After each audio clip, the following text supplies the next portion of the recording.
compare yourself to who you were yesterday, not to who someone else is today. Yes. Because you need to have a hierarchy of improvement. You need to be aiming for something. And that means you're going to be lesser than people who've already attained along that dimension. Yes. And that can give rise to envy.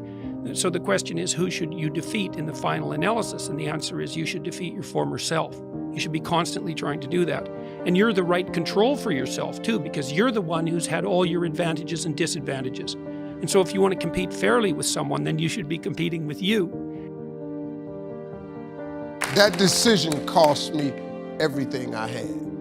I lost everything. I lost my family. I lost friends. I lost everything. I became homeless. I lived in a car for 3 years.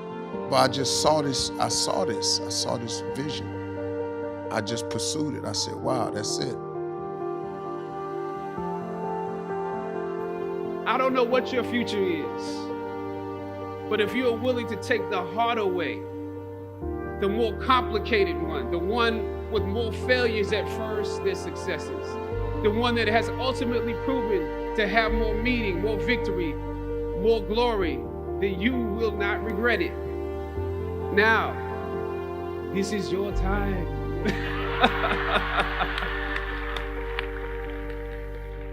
The light of new realization shines on you today. You know, your brain, my brain is 2 million years old, and it's not designed to make you happy, right? It's designed to make you survive.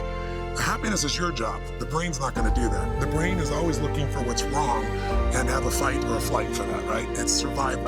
And since there's no saber-toothed tiger for us to deal with anymore, now we worry about what are people thinking of us, or, you know, do I make enough money, or will this person stay with me, and all these things that the mind does. And so the mind's always going to do that. It's learning how to train yourself with a new set of habits to look at it, to be entertained by the mind, and to know that you're more than your mind.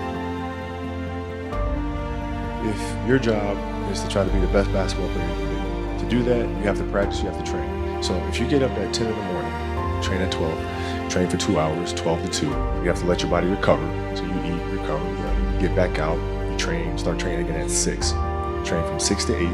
Now, go home, you shower, you eat dinner, you go to bed, you wake up, do it again, right? Those are 2 sessions. Now imagine you wake up at 3, you train at 4, 4 to 6, come home, breakfast, relax. Now you're back at it again. 9 to 11, right? Relax, and now all of a sudden you're back at it again, 2 to 4, and now you're back at it again, 7 to 9. Look how much more training I have done by simply starting at 4, right? And so now you do that, and as the years go on, the separation that you have with your competitors and your peers just grows larger and larger and larger and larger and larger.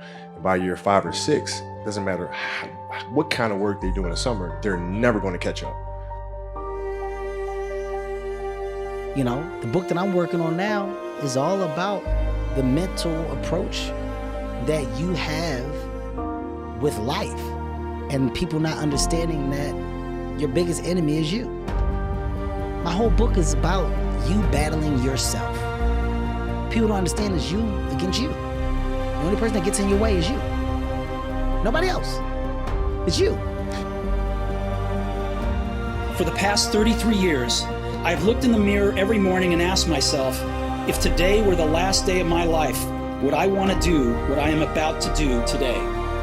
And whenever the answer has been no for too many days in a row, I know I need to change something. Remembering that you are going to die is the best way I know to avoid the trap of thinking you have something to lose.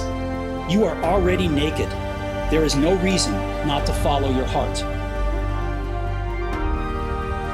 Failure is important. It is important. I think failure teaches you things that you don't learn from success. I think failure gives you an opportunity for self-examination, and also gives you a feeling that is very uncomfortable. And that very uncomfortable feeling helps you grow.